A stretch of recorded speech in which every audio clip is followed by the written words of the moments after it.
I'm Gary Nickerson. And I'm Quinn Taggart. And this is Outside My Window. Our guest in this podcast is Dr. Paul McLaughlin. Now, he's a noted spirits consultant and educator from Yarmouth.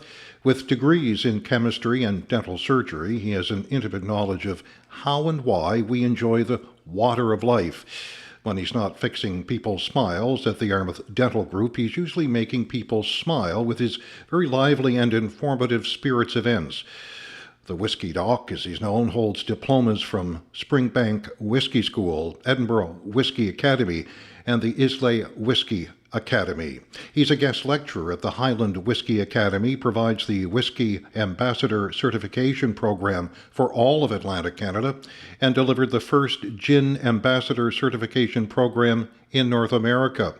He also holds the WSET Awards for spirits as well as in wines.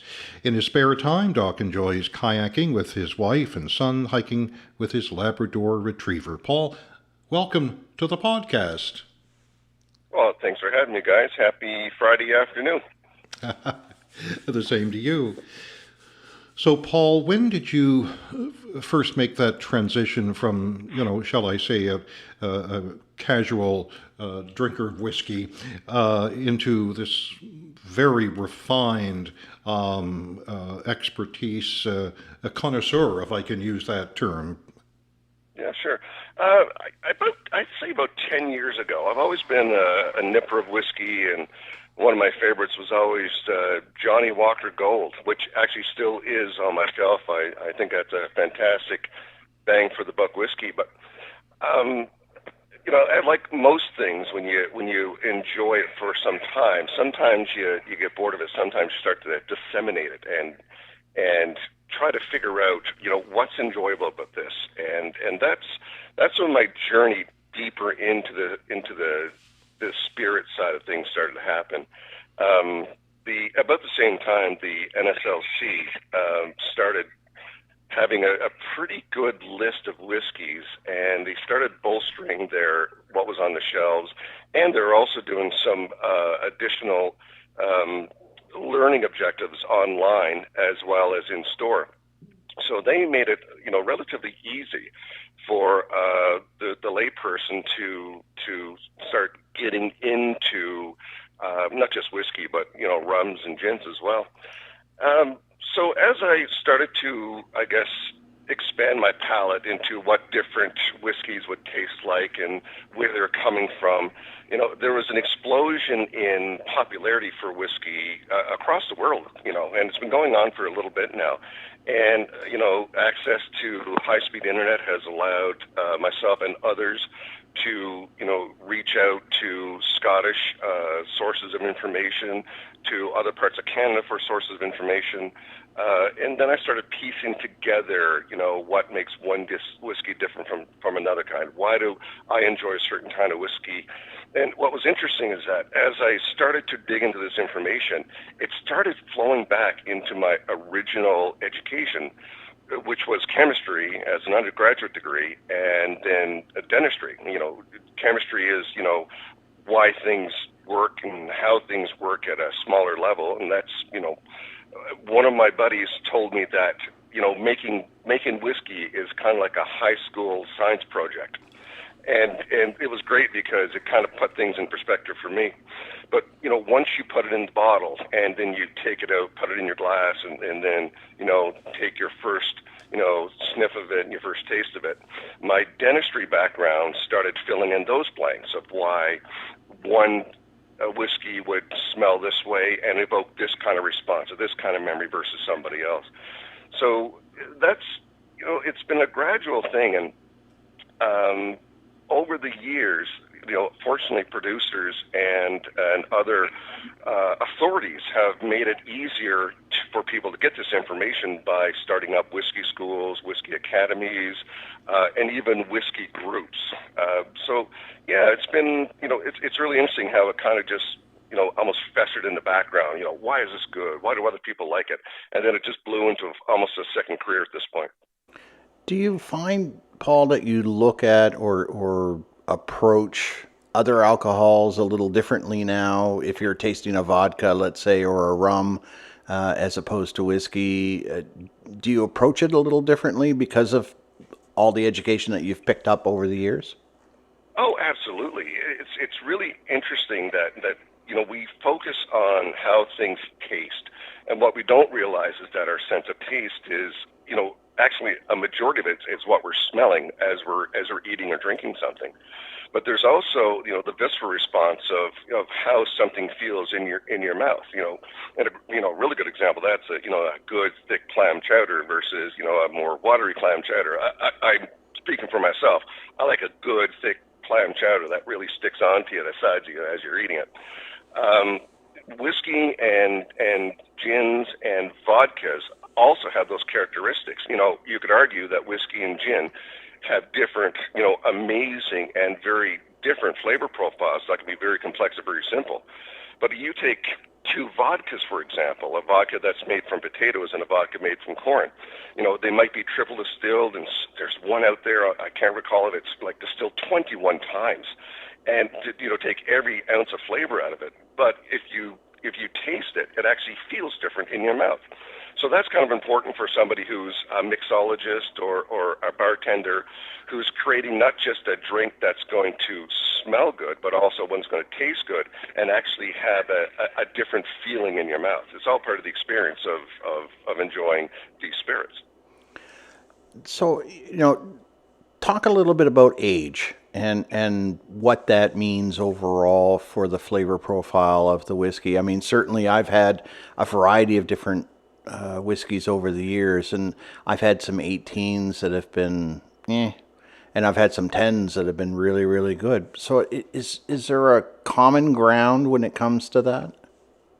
You'll notice that, if you go to the NSLC, if you look at a lot of whiskeys, they run between 10 and 14 years old. So you could probably say that the common flavor profile that majority of people will enjoy will happen once the whiskey's been aged for 10 to 12 years. And that's actually a statement for Scotch whiskey because it ages more slowly than, say, a bourbon.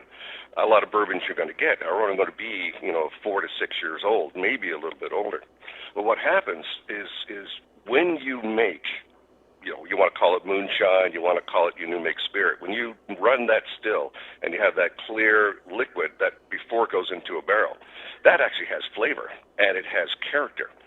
So if you like the flavor and character that's coming from, the type of grain that's used, whether it's barley, corn, or wheat, and if you like the fruity flavors that come from the fermentation, depending on what they've used for their yeast, then if you put that in a barrel for 18 years, a lot of that will actually get masked by the effect of the wood. Now, if you like an older whiskey or an older, deeper colored rye, for example, then that's great because you're going to get a lot of, what comes from the wood, which is like vanilla flavoring and caramel and coconut, all these things. And in fact, even more mouth-filling richness will come from that as well. If you like that, that's great. But I've had a 40-year-old Scotch whiskey, which basically tasted like I was chewing on sawdust. And I've had a 4-year-old whiskey that was absolutely amazing, so fruity, so light, no harshness whatsoever. So now the problem is that people equate, age to value, and that's partially because of how we've been taught, partially how marketing works. But you can very easily find a very good Scotch whiskey, Canadian whiskey, at lower ages. In fact, I would argue that because of the dwindling stocks of whiskey available, you're finding more companies now are putting out younger products. They want to get it out of the warehouse. They want to get it into your hand, get the money out of your wallet. But they're actually paying better attention to detail, to flavor, to satisfy people to not just enjoy what they're drinking at a younger age, but also to go buy another bottle and share it with their friends. Do you think that whiskey is more targeted towards a older audience than a younger audience? For a long time it was. A lot of people smell a smoky whiskey, a peaty whiskey, a peaty Scotch whiskey. And how many times has someone said, "Yeah, that smells like an old man's whiskey." It reminds them of their grandfather sitting on a leather couch or smoking a cigar kind of thing. But this is a big industry, and the industry is savvy. People are not as ignorant as they once were. Thanks to the internet, you can research a lot of things. If you look at a lot of events now that are for whiskey, they are targeting younger people. The older people, they have their likes, and they will they accept different flavors over time. But yeah, it's not an old it's not an old man's game anymore. It's there's so many younger people that are extolling the virtues of whiskey, and I think what it comes down to is we were talking. I was at a meeting last night with people from the bourbon industry, and we were talking about how savvy the younger people are, and he was talking about how the quality of the mixes. If you go get an old fashioned drink and a mixed drink, and at one point you would be using the cheapest ingredients just to get it out of the glass. Now the younger folk are not hammering off the vodka and tequila shots. They're actually enjoying a cocktail made with higher end ingredients, more flavorful ingredients, paying a higher premium. And what it comes down to is that people are trending to drink less, but drink better. And that has an opposite effect of actually, and very few in the industry talk about the negatives of enjoying spirits. And we all know that over imbibing anything, including alcohol, can have some devastating effects. But with the education that's occurring for not just older people, but certainly younger people, people are now targeting higher quality spirits in lieu of higher quantities, which I think is a great thing. Well, certainly the younger crowd will pay a premium for a premium product, and personally, I would do the same thing. I'm in a much different age group, but when it comes down to it, will a younger person's palate know the difference? So what's interesting is that we, around age 25, we have a pretty good idea of what we like, what we don't like, and our senses are pretty attuned to that point. And we all know, guys, that as we get older, the eyesight fades and the hearing fades. I'm experiencing that, particularly. But what happens is, some of the things that get dulled, such as, the high strength burn of alcohol, that will start getting dulled. So you put a 25-year-old in a room with a 55-year-old and give them their first shot of 40% alcohol, or, straight Scotch, for example. 25-year-old might find that pretty hard to take, but the 55-year-old would probably take it down. But with education, we find that, belting down, a shot of Jack Daniels is not how you do it anymore. We accept the fact that, and we encourage the fact that when people, enjoy their libations, they do at their level. So, a younger person, 25, they may add a little more water to the whiskey, and they may get more flavors out of it than what a 55-year-old can, because at some point our sense of smell starts to degrade and our taste buds start to degrade. So there's a lot of factors involved in it, but I would argue that absolutely a 25-year-old, a 30-year-old, 40 or 50-year-old at all different levels can enjoy the same spirit if they're looking for the character of spirit and not just trying to get a jag on a weekend. Paul, for many years, a long time, it seems to me, whiskey was thought of as a man's drink. You remember the old Western movies, and the cowboys would go into the tavern and belt down a shot of whatever it was they were. Whatever they called whiskey then. Whatever they called whiskey then. But has that changed with, as you said, more education and more awareness, that more women are trying that to improve their palate and knowledge about the different whiskeys? Oh yeah, absolutely. The industry itself, you're going to get some people, and I hate to use the cliche, the old man's club, but the industry itself is they're really heading towards gender neutral. I don't want to say, more female-centric or less male-centric, but certainly gender or drinker neutral. There's more people in the industry are women, and we had a chat about this just a few months ago about how the trending is, and it's actually a very organic thing that's happening, that women are coming into the industry. They're not being shunned by the older male stereotypes in the industry. And on what's interesting on an anatomical level, women or females have a better sense of smell and a more developed region in their brain to actually describe what aromas are. So if you put two neophytes up, a woman versus a man, a woman can actually do a better job. A female could do a better job at describing what flavors are than what a man can. So, we'd like to see inclusion in the industry. We'd like to see fairness in the industry. And, from what I've seen over the last 10 years, that there's, that days of the old man's club is really, really, if it's not gone, it's pretty much in the basement right now. I gotta ask you, is it whiskey with an EY or whiskey with a Y? Is there a difference? This is a question that I get a lot, and it's really kind of tough to answer because whiskey in certain countries, the nomenclature on the bottle is actually opposed to what the rules are from the government. So what I'll say is, if you want to know if there's an E in the whiskey, see if there's an E in the country's name. So Scotland, no E in Scotland, so it's whiskey with a Y. Ireland, there's an E in the name, so there's an E in the whiskey. Canada, there's no E in Canada, so there's no E in the spelling of whiskey.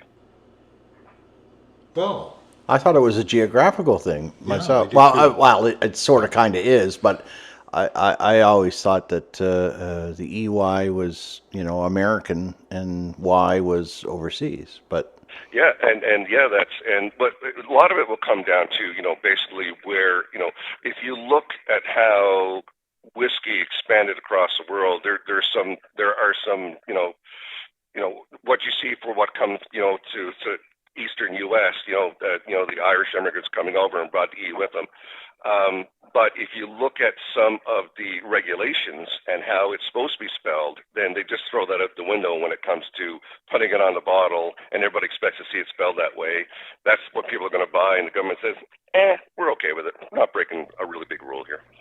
A few minutes ago, Paul, you had mentioned about some people putting water in their whiskey, and it made Quinn shudder. It just did again. So maybe I'll get you two to chat about that. I've heard, no expert here certainly, but I've heard or read that a couple of drops of water in a whiskey will enhance the flavor. Again, educate us, Paul. no, and I guess I'll just chime in shortly for a second. For me, I don't do that or put ice cubes. But from my end, I guess the question becomes, from a chemical point or a chemistry point of view, are the whiskeys formulated in such a way that a couple of drops of water or so on will actually make them a better drink? All right, science hat's going on here, guys. So all whiskeys that you'll buy in Canada have to be 40% alcohol, and that's just rule. You will buy more whiskeys now that are at 43, 46, 55% alcohol. And when you start getting higher in the higher levels of ABV or alcoholic content, then you can technically pack more flavor in, okay? Because a lot of the flavor that's in a whiskey is held in the alcohol part of the bottle. So you look at a bottle, say Johnny Walker Gold, 43%, depending on the year you buy. So 40% of that bottle is alcohol. 60% is water. And there's less than 1% of everything else that's in it for flavor. But some of it will dissolve in the water. Some of it will dissolve in the alcohol. And what happens is that the alcohol will clump together and hold some of those flavor molecules there. If you add water to your whiskey, two things happen. Surprisingly, it actually raises the temperature of the glass of whiskey just a little bit. And when you raise the temperature of something, you release more volatile or gas compounds or odor compounds. The other thing you do is that you bust apart some of those alcohol molecules, and it releases some of those flavor molecules that we call congeners. And they will be more accessible to your nose and it's more accessible to your tongue. So adding water to your whiskey, it really is, there's a science behind it where it actually releases some. Now, it will mute some of the other flavors. So what will happen, like, I'm also a judge for the Canadian Artisan Spirits Competition. So what they'll do is they'll send us, 50, 100, 150 samples for us to evaluate. Oh, and my they'll Lord. send them to us at cast strength, or whatever strength that the producer deems that they should go into the bottle. Now what we'll do is we'll actually start right there, try it at full strength. And we'll actually knock it down a few percentages in ABV or alcoholic content in the glass, and it'll start to develop just different things. You'll lose the flavor of some things. You'll actually gain the flavor of other things. And we can knock that down sometimes down to 20 or even 15% in some cases if you're really trying to get some information from the whiskey. But I will say this: I was over on the island of Islay, that's the Western Scotland, and we were having an evening with one of the barley producers on that small island. And we were all just, we were starstruck. This guy is a legend. We're sitting around with his two dogs on the couch having a bottle of whiskey that was produced from his barley, and we don't know what to say. So he pours a little drink from his own bottle, and then he takes a bottle of water and cuts it about 50%. And one of the people there, she asked, so Hunter, why did you do that? Are you trying to evoke more of the flavors out of that? And someone says, are you trying to see if it's going to balance out the character, in your mouth, the mouthfeel? And Hunter takes a big old sip. He says, no, I just put more water so the glass lasts longer. I love it. What about temperature, Paul? Because in all honesty, I have to admit, I'll freeze my glasses, and granted, I'll that probably does add a couple of drops of water to it because I'll put them in there misted so that they freeze up really nice. But how much does temperature affect the overall flavor profile? Well, when you cool down a liquid, what you're doing is you're muting some of the aromas, because the warmer a liquid is, the more evaporation you're going to get from it. So, you put your cold glass in, and some people absolutely put their bottle of whiskey in the fridge, and unless you got teenagers, it's not going to freeze, and that's how they enjoy it. And there's a very prominent producer called Dalwhinnie, and they produce a whiskey that is designed to be drank at freezing. Like you put it in the fridge, in the freezer, and you pour it out, and that's how you start sipping it. Wow. So it's really kind of neat. Now, that whiskey, I've had it, and it's really kind of an interesting thing because, if you ever notice that if you put a bottle of vodka, for example, a lot of people put their vodka in the freezer. They keep it cool for their mixed drinks.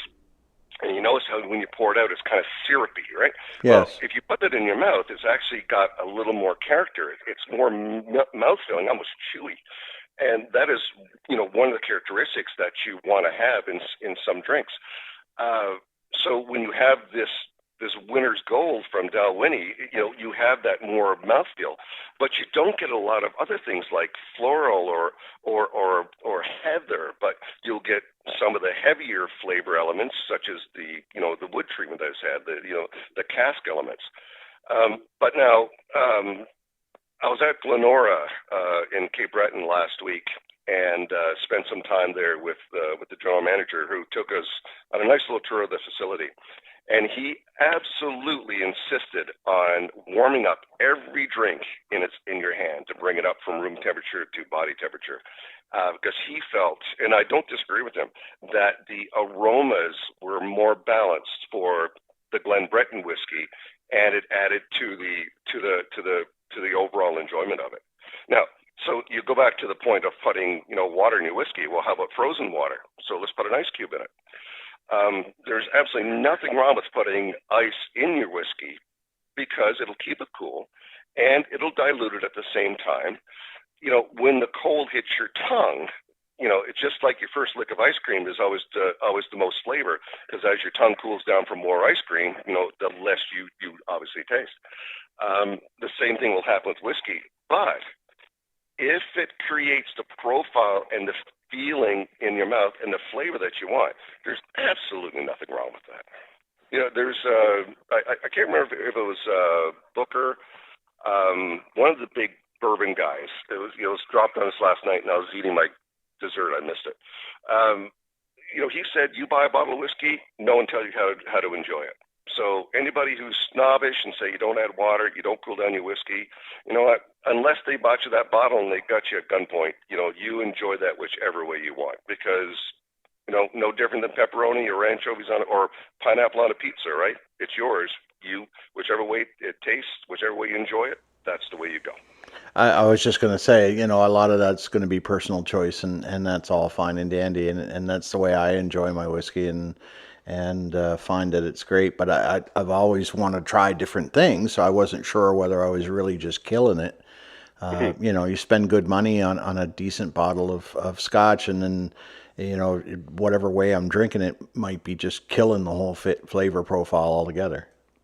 Oh, you may be just dialing it in to suit what your flavor profile is. There's a lot of people out there who will never have a glass of anything unless they put an ice cube in it, and that's just great. From an empirical standpoint, when you buy a bottle off the shelf, it can go one way or the other. From a scientific standpoint, or if you're doing an evaluation, then it doesn't work well for us, unless you want to, get to the point of how does this taste with ice? How does this taste, kind of thing. When we talk about how people are enjoying, the cost of, Scotch whiskey has done nothing but go up in price over the last 10 years.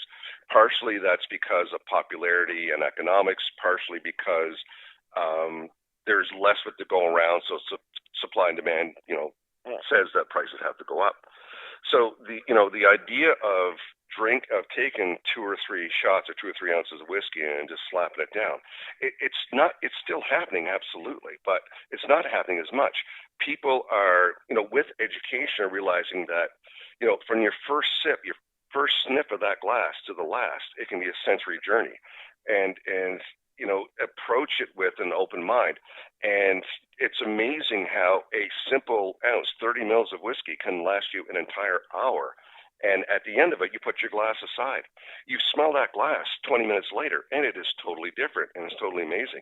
And that, for me, is the appeal of it. And that's why I love doing, this COVID thing's been kind of a pain in the butt, because we've been locked down. We haven't been able to do a whole lot of, I've been doing a ton of Zoom meetings and stuff, and that's great. But having someone, next by, right there next to you, and showing them, how to approach a whiskey, how to disseminate the aromas, how to get their taste out of it, and watch that develop over 30, 40 minutes.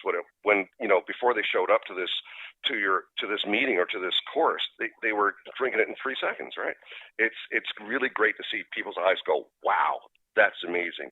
Or, wow, that's the flavor I couldn't put a name on.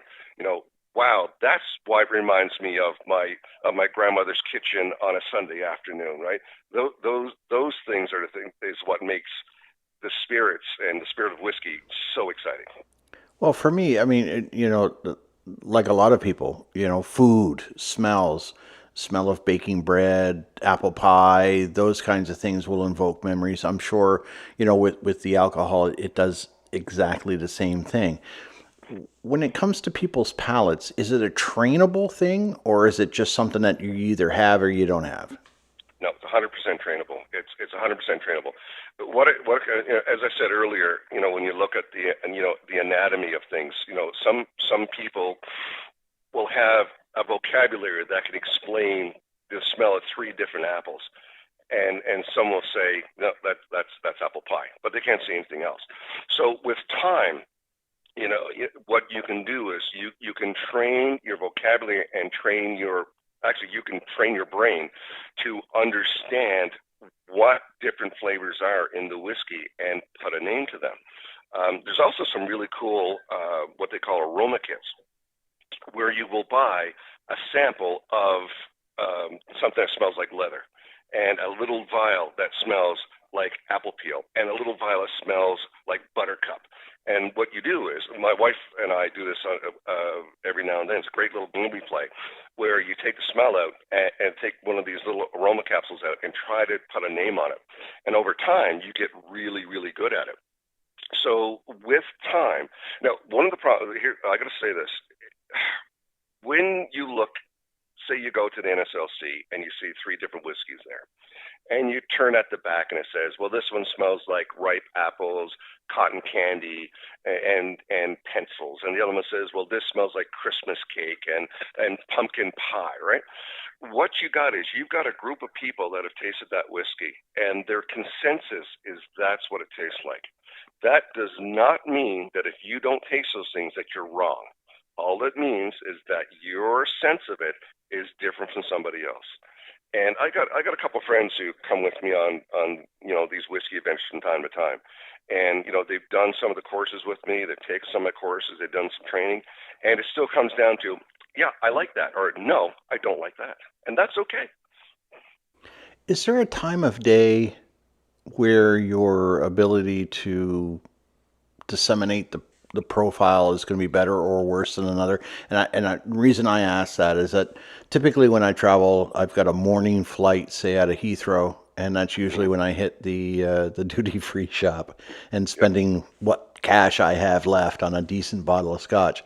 And they'll let you taste the stuff, which is great because I always want to try something different. And then I get home and it's like, shit, that's that's not anywhere near what I thought it was going to be. Is it bad to do that first thing in the morning with no breakfast? So research suggests that we have the research based on past North America times of awakening, that we should be tasting things at our highest acuity around 10 to 11 o'clock. So put 10:30 as a number as a time on it.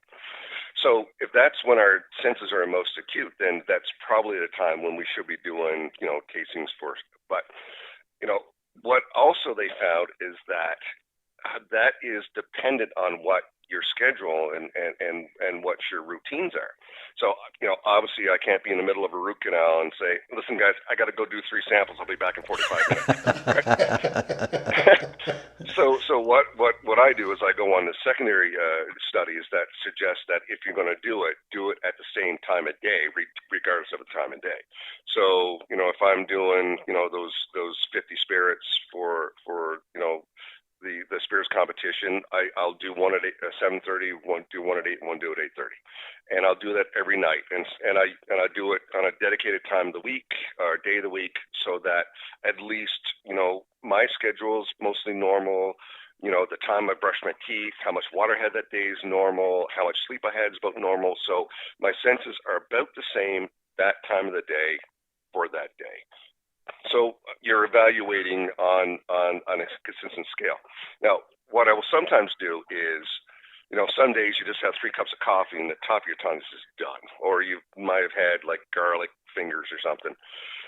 What a nice thing you can do is, if you enjoy a certain whiskey and the flavor of that whiskey, and you've been drinking that whiskey for 15 years, even though the bottles will change year by year, the people making that whiskey and putting it in the bottle is pretty good and making every year taste like the last year, more or less.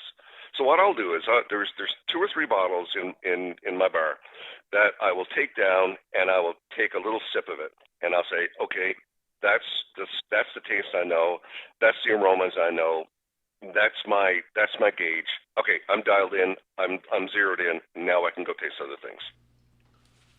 So, because of the sensitivity, Paul, of one's palate, would that same rule apply to where you would sample that whiskey? Inside, outside? Obviously, if you're outside, you're a garden. Would anything in the atmosphere, anything in the air, affect that palate when you're tasting? Oh, 100%, 100%.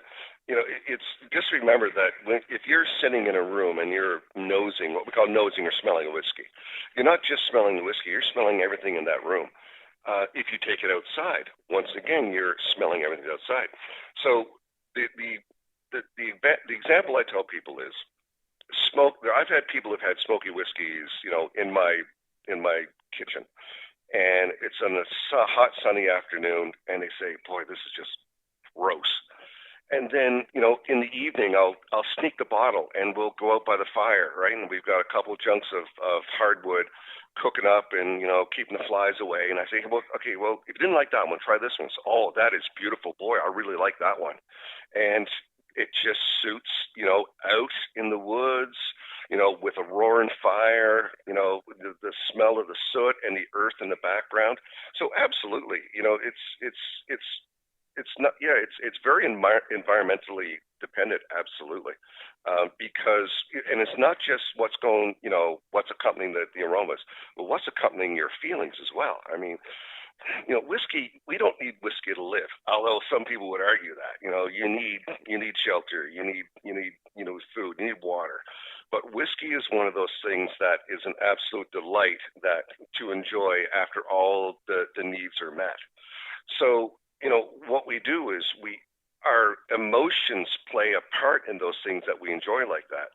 So if you're in a good mood around with your friends outside, that whiskey's going to do good. If you're in a bad mood and you had a crap day and you're trying to taste whiskeys, I've bowed away from doing tastings for another day because I've just had a really horrible day and my brain is not ready to accept anything that's fun or anything that has to be disseminated like that.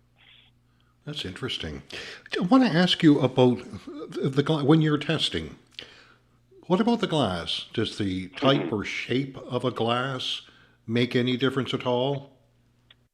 So there are as many types of glasses to drink whiskey from as there are types of whiskeys to drink. And, there's a ton of research out there to suggest that certain glasses are better for certain whiskeys.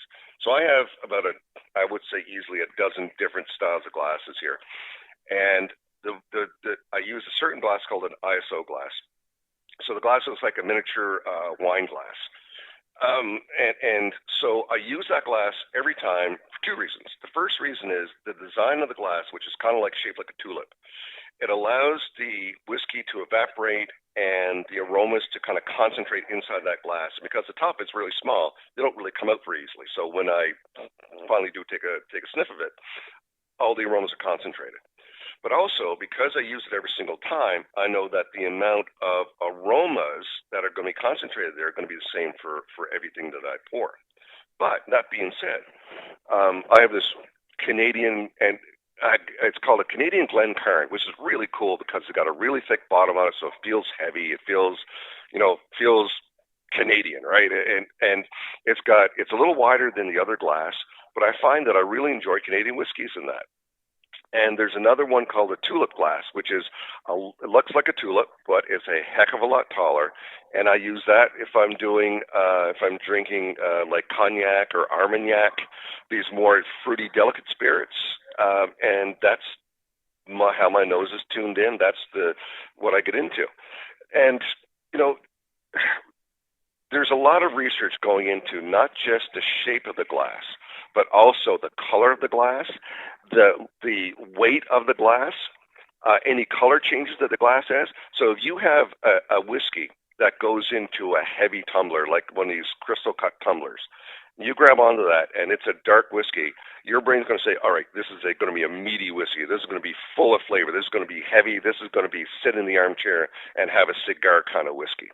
And you can take that same whiskey and put it in a wine glass. And you say, well, that's going to be quite a delicate whiskey.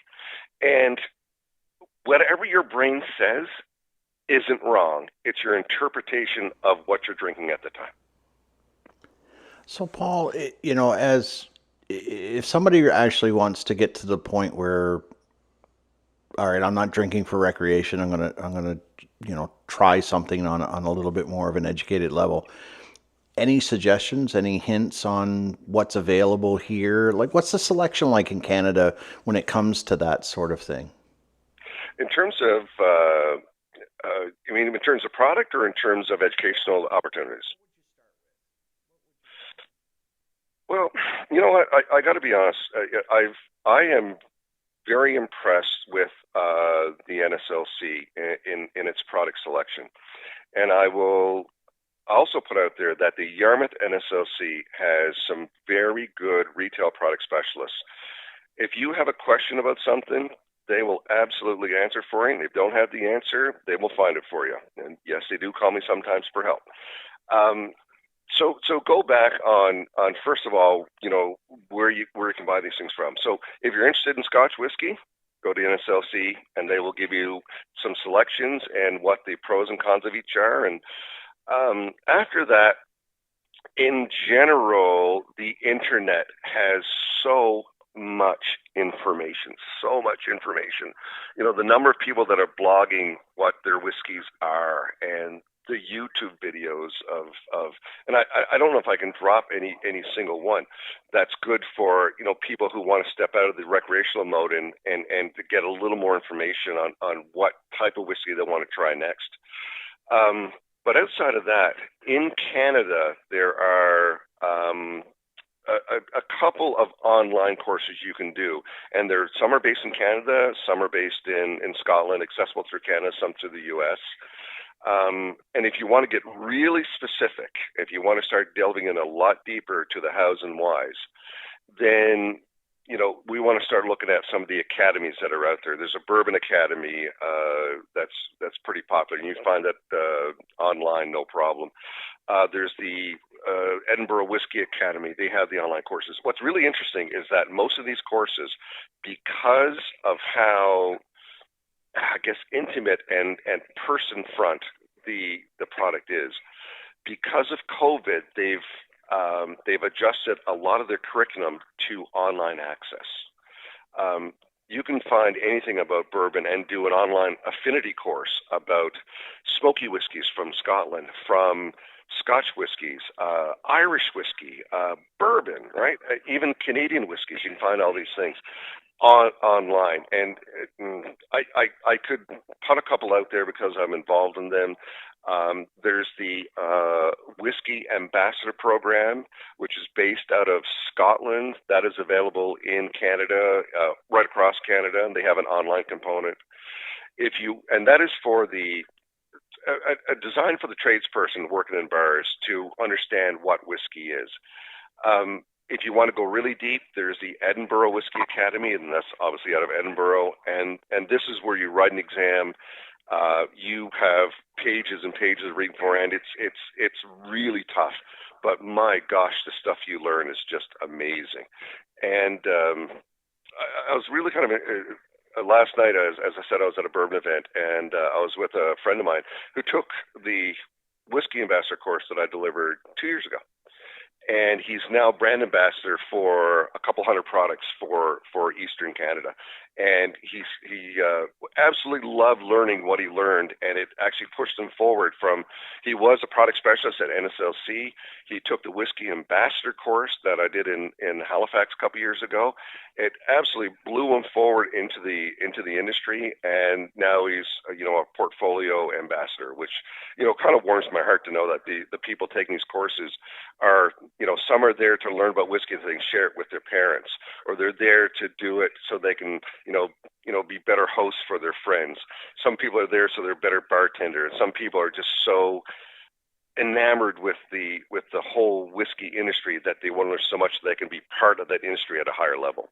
So it's kind of cool.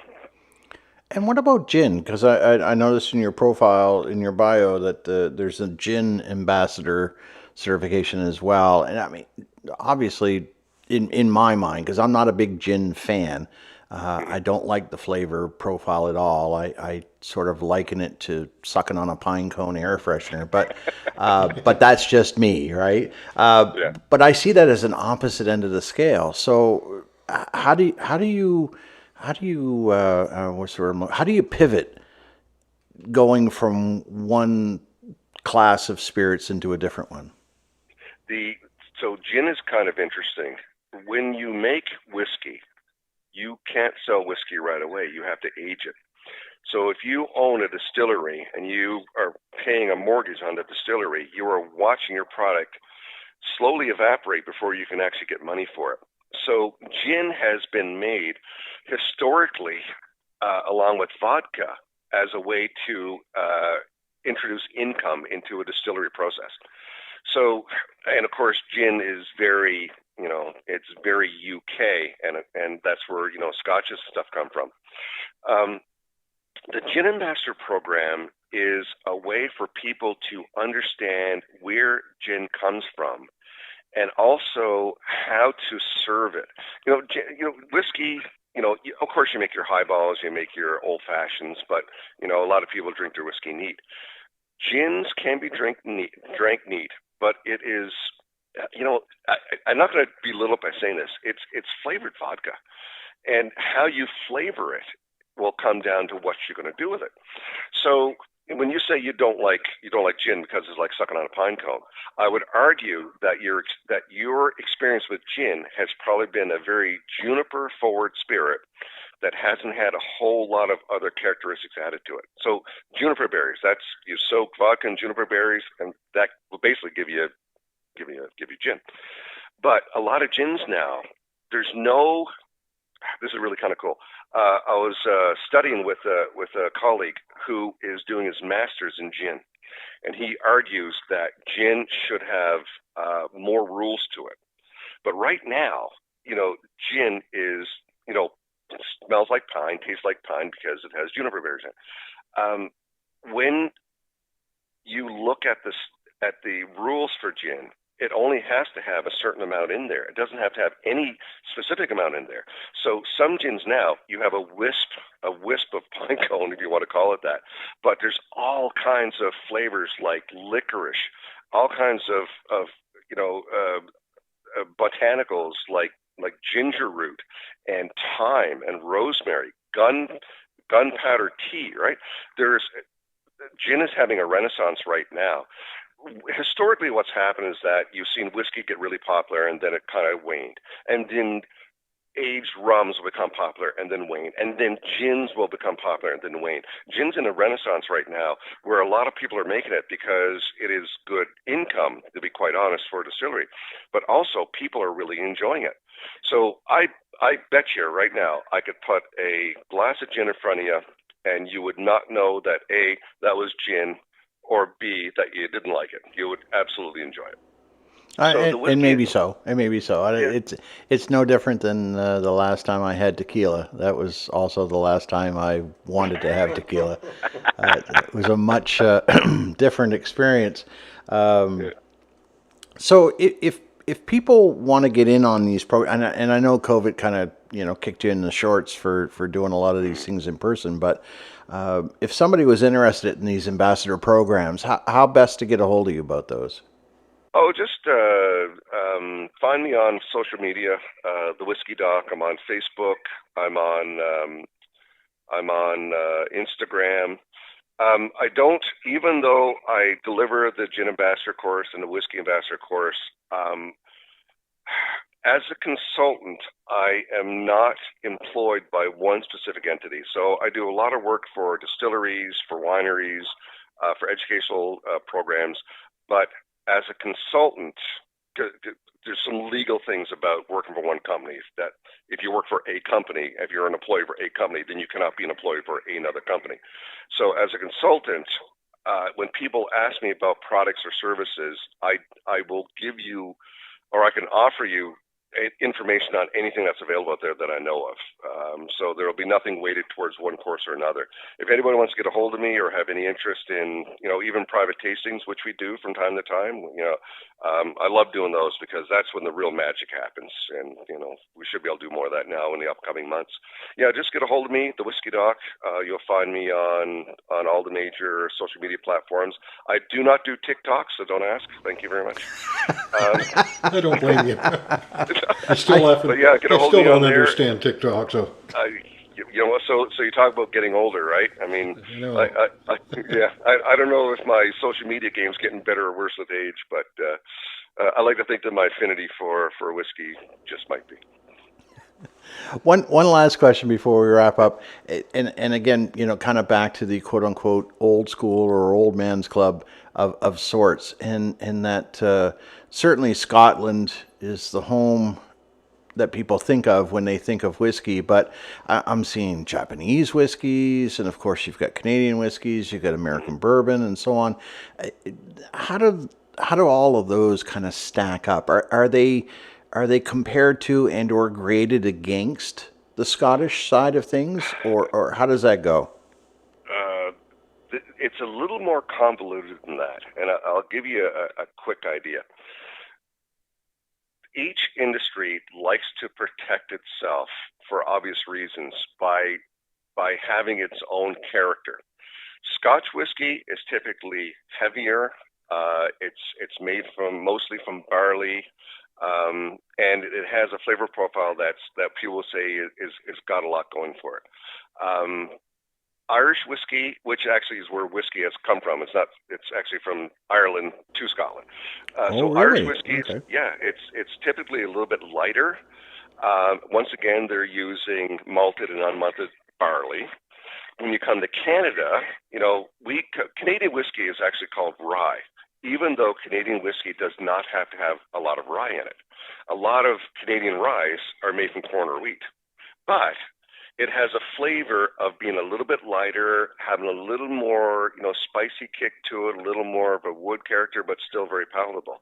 You go to American whiskey, which is the way that they barrel and they age. It's so hot down there. They get some really punchy vanilla oak whiskeys, and that's those bourbons you're looking for. Japanese whiskey was actually for a long time Scotch whiskey that was blended in Scotland, put in a different type of oak called Japanese oak, and then sold as Japanese whiskey. That has changed. The Japanese whiskey now, the producers over there are creating Japanese whiskey, which some would argue rivals what Scotch whiskey is for flavor. And then you've got Indian whiskeys, which are I would argue that they are kind of like a mash between a Scottish whiskey and an American bourbon. And then you have Australian whiskeys, New Zealand whiskeys. There's so many countries out there making them, and sometimes they blur the line. There's some great malt whiskey made with malted barley coming out of Canada. There's rye whiskey that's more like Canadian whiskey coming out of the U.S. There's some, but overall, people like to protect what they have for a flavor. If you find a major producer like Crown Royal or Crown Royal in Canada, that's a standard Canadian whiskey. You go to, Basil Hayden's, really good representation of bourbon whiskey. I hate to talk about Japanese whiskeys because they have gone crazy expensive. Collectors are looking for it. Everybody wants to try it. Supply and demand has pushed a lot of Japanese whiskey out of the hands of the regular consumer right now, which is unfortunate because a lot of their stuff is actually really, really good. I got to ask you one final question. I mean, I think the three of us could talk for another hour for sure, Paul. With wines, obviously there are food pairings. What about whiskeys? Is there food pairings with whiskeys? 100%. Now, it's a little more difficult. It's a little more difficult to pair whiskey with food because the higher strength alcohol will mute other flavors, especially if you're not used to drinking it. Alcohol, ethanol is a topical anesthetic. So if you're not used to drinking whiskey straight, then what can happen? It can actually numb your senses, and you'll taste not just less of the whiskey, but also less of what you're eating. But there's some great cookbooks out there that will pair whiskey. So you think about it, right? You've got three different. I'll only take a second here. There's three different places you get your flavors from in whiskey. You get it from your source carbohydrate, whether it's barley, wheat, corn, or other grains. It's fermentation, because different strains of and different times of fermentation yeast will give you different flavors. And then it's the aging in the wood, and different wood types and different times in each wood type will cause a different flavor. So you can have a whiskey that goes absolutely amazing with 70% chocolate. You'll have a whiskey that'll go amazing with a seared scallop. But every one is not going to work with others. So what it comes down to is the flavor profile. Like the profile of a wine will go with certain foods. A profile of whiskey will go with other foods. There's less people out there. There's less cookbooks out there that focus on it, but they are out there. And once again, you go to the Google, man, and if you say, I'm making fresh seared Digby scallops in butter, what am I going to pair with that? And I'm going to put it right there. Red Breast 12 Irish whiskey and a seared scallop with some cracked pepper. You will thank me later. Wow. Yeah. Paul, we can't thank you enough. This has been absolutely fascinating, I have to tell you. And we wish you the best of luck, and maybe we'll chat further. I was thinking, Paul, if you get a little busy, you need some help with some of the testing, I'm sure Quinn and I could make ourselves available. Just saying, just trying to help out. I've been told I'm a good share, and I like to share my passion. My wife says to a fault some cases. I like to share the product. I like to share the experience, and anytime I get to I guess pique someone's interest on what the world of whiskey is, then it's a win-win for everybody. And I'll tell you right now, sometimes I've walked out of my dental office and nobody had a smile on their face. I don't know the last time I've walked out of a whiskey event and not everybody had a smile on their face. I believe that. I certainly relate to that. Absolutely. Paul, thanks again. Certainly looking forward to COVID restrictions being lifted so we can get some in-person events done again, and that'll be just fantastic. Oh, 100%, guys. Thanks for having me. Cheers, guys. Thank you. I'm Gary Nickerson. And I'm Quinn Taggart. And this has been Outside My Window.